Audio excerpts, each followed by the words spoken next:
11월 26일 온 우리의 임금이신 우리 주 예수 그리스도 왕 대축일 마테오가 전한 거룩한 복음입니다. 그때 예수님께서 제자들에게 말씀하셨다. 사람의 아들이 영광에 서여 모든 천사와 함께 오면 자기의 영광스러운 옥좌에 앉을 것이다. 그리고 모든 민족들이 사람의 아들 앞으로 모일 터인데 그는 목자가 양과 염소를 가르듯이 그들을 가를 것이다. 그렇게 하여 양들은 자기 오른쪽에, 염소들은 왼쪽에 세울 것이다. 그때 임금이 자기 오른쪽에 있는 이들에게 이렇게 말할 것이다. 내 아버지께 복을 받은 이들아, 와서 내 세상 창조 때부터 너희를 위하여 준비된 나라를 창지하여라. 너희는 내가 굶주렸을 때 먹을 것을 주었고 내가 목말랐을 때 마실 것을 주었으며 내가 나그네였을 때 따뜻이 맞아드렸다. 또 내가 헐벗었을 때에 입을 것을 주었고 내가 병들었을 때 돌보아 주었으며 내가 감옥에 있을 때 찾아주었다. 그러면 그 의인들이 이렇게 말할 것이다. 주님, 저희가 언제 주님께서 굶주리신 것을 보고 먹을 것을 드렸고 목마르신 것을 보고 마실 것을 드렸습니까? 언제 주님께서 나그네 되신 것을 보고 따뜻이 맞아드렸고 헐벗으신 것을 보고 입을 것을 드렸습니까? 언제 주님께서 병드시거나 감옥에 계신 것을 보고 찾아가 뵈었습니까? 그러면 임금이 대답할 것이다. 내가 진실로 너희에게 말한다. 너희가 내 형제들인 이 가장 작은 이들 가운데 한 사람에게 해준 것이 바로 나에게 해준 것이다. 그때의 임금은 왼쪽에 있는 자들에게도 이렇게 말할 것이다. 저주받은 자들아, 나에게서 떠나 악마와 그 부하들을 위하여 준비된 영원한 불 속으로 들어가라. 너희는 내가 굶주렸을 때에 먹을 것을 주지 않았고 내가 목말랐을 때에 마실 것을 주지 않았으며 내가 나그네였을 때에 따뜻이 맞아들이지 않았다. 또 내가 헐벗었을 때에 입을 것을 주지 않았고 내가 병들었을 때와 감옥에 있을 때에 돌보아 주지 않았다. 그러면 그들도 이렇게 말할 것이다. 주님, 저희가 언제 주님께서 굶주리시거나 목마르시거나 나그네 되신 것을 보고 또 헐벗으시거나 병드시거나 감옥에 계신 것을 보고 시중 들지 않았다는 말씀입니까? 그때 임금이 대답할 것이다. 내가 진실로 너희에게 말한다. 너희가 이 가장 작은 이들 가운데 한 사람에게 해주지 않은 것이 바로 나에게 해주지 않은 것이다. 이렇게 하여 그들은 영원한 벌을 받는 곳으로 가고 의인들은 영원한 생명을 누리는 곳으로 갈 것이다. 사랑하는 형제 자매 여러분, 오늘은 그리스도 왕 대축일입니다. 전례력으로 한 해의 마지막 주일이기도 합니다. 오늘 우리는 그리스도께서 진정한 왕이심을 기념하며 그 왕에 걸맞는 왕다운 백성으로 살아가야 할 것을 다짐하는 날이기도 합니다. 여기서 왕이나 왕국이라는 단어는 현대 상황과 동떨어져 보입니다. 과거의 왕은 한 나라의 통치자로 대개 세습되었고 그 중에는 성군도 있지만 악명 높은 폭군도 있었습니다. 백성들 위에 왕이 군림하는 국가체제인 왕국 제도는 국민이 주인인 민주주의 체제에 살고 있는 우리 현실에 맞지 않는 제도로 보입니다. 오늘 성경 말씀에서 이러한 세상의 왕과 그리스도 왕은 아주 다른 존재임이 드러납니다. 이 독서에 따르면 그리스도는 세상의 왕처럼 세습이나 무력을 사용하여 왕이 되지 않고 죽은 이들 가운데에서 되살아난 만물로 다스리십니다. 자식에게 물려주는 세속의 왕국과는 반대로 그리스도께서는 나라를 하느님 아버지께 넘겨드리실 것이라고 이 독서에서 전하고 있습니다. 오늘 1독서에서는 그 왕은 백성 위에 군림하는 왕이 아니라 잃어버린 양은 찾아내고 흩어진 양은 도로 데려오며 부러진 양은 싸매주고 아픈 것은 원기를 북돋아주는 목자로 표상되고 있습니다. 더욱이 그 왕국은 세상의 왕국처럼 백성이 왕권에 복종하는 왕국이 아니라 백성의 누리를 왕권에 참여시키는 왕국입니다.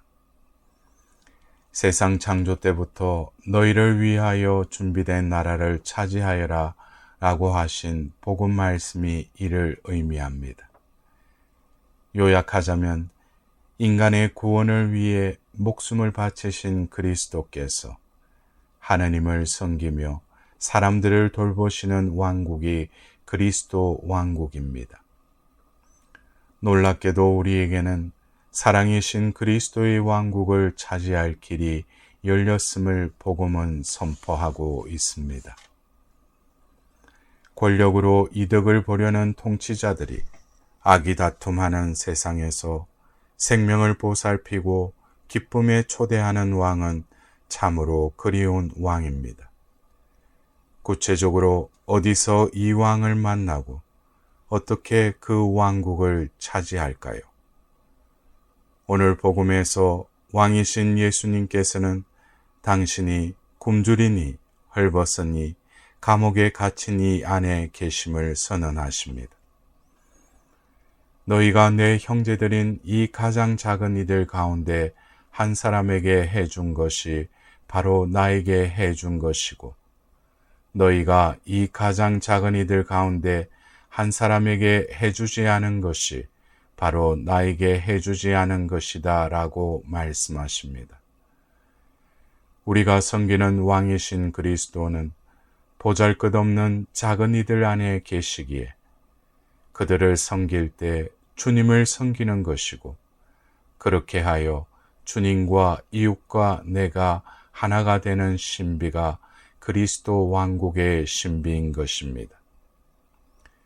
그리스도 왕을 만나는 모습을 아름답게 그린 러시아의 전설이 있습니다.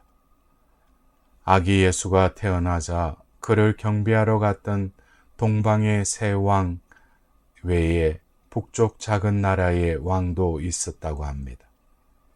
네 번째 왕인 그는 정성 들여 짜낸 아마포와 잘 손질한 부드러운 모피와 어머니가 마련해 주신 아카시아 꿀과 금과 보석 등의 예물을 가지고 별을 따라 예수님을 만나러 먼 길을 떠났습니다. 어느 날 밤 한밤중에 문 밖에서 신음소리가 들려 넷째 왕이 나가보니 거지 여자가 딸아이를 낳고 추위와 굶주림으로 죽어가고 있었습니다. 그는 예수님께 드리려던 아마포로 아기의 몸을 감싸주고 날이 밝자 예수님께 드리려던 보석으로 모녀의 보호책을 세워주었습니다. 그 여인은 오늘부터 내 마음속에 당신을 왕으로 모시겠습니다 라고 넷째 왕에게 말했습니다. 동방박사 세 사람 일행과 떨어져 혼자 가던 이 넷째 왕은 고통받는 노예들을 보고 예수님께 드리려던 예물로 몸값을 치르고 해방시켜 주었습니다. 강도를 만나 피투성이가 된 사람을 발견하자 예수님께 드리려던 모피로 몸을 감싸 주었습니다. 넷째 왕은 해변가에서 비 때문에 어린 아들이 노예로 끌려가자 통곡하는 어머니를 보고 그 아들을 대신하여 노예선을 탑니다. 30년간 노예선에서 지낸 다음 늙고 병들어 육지에 버려진 넷째 왕은 포기하지 않고 지친 몸으로 예수님을 찾아 났습니다. 그러던 어느 날 예루살렘에 이르러 수많은 사람들이 무리지어 산 위로 올라가기에 무심결에 따라갑니다. 군중들이 모인 산 위에 세 사람이 십자가 위에 못 박혀 있었습니다. 넷째 왕이 가운데 십자가를 보자 세찬 충격 속에 아 주님 하고 외칩니다. 예수님도 그를 알아보고 사랑이 가득한 표정으로 바라보십니다. 넷째 왕은 주님 죄송합니다. 주님께 드리려던 선물을 다른 사람에게 모두 주었습니다. 그러나 제 마음은 남아 있습니다. 이 마음을 받아 주십시오. 아울러 제게 작은 도움을 받고 한평생 하루도 빠짐없이 제게 마음과 정성을 보내온 이들의 마음도 받아 주십시오. 라고 말한 다음 평화롭게 눈을 감았다고 합니다. 이 사람이야말로 가장 보잘것없는 사람들 가운데 계신 그리스도를 만난 이로 그리스도를 닮은 왕이 된 분이 아닐까요? 오늘 복음 말씀에서 왕국의 도래와 더불어 심판이 따르는데 주님께서는 굶주리니 헐벗으니 감옥에 갇힌 이에게 사랑을 베푼 것이 나에게 베푼 것이고 사랑을 베풀지 않은 것이 곧 나에게 베풀지 않은 것이라고 이러십니다. 심판의 기준은 우리가 저지른 죄악이 아니라 우리가 실천한 사랑이라는 말씀인 것입니다. 사랑하는 형제자매 여러분, 사랑이 억지로는 되지는 않습니다. 상대방이 사랑스러울 때 사랑할 수 있습니다.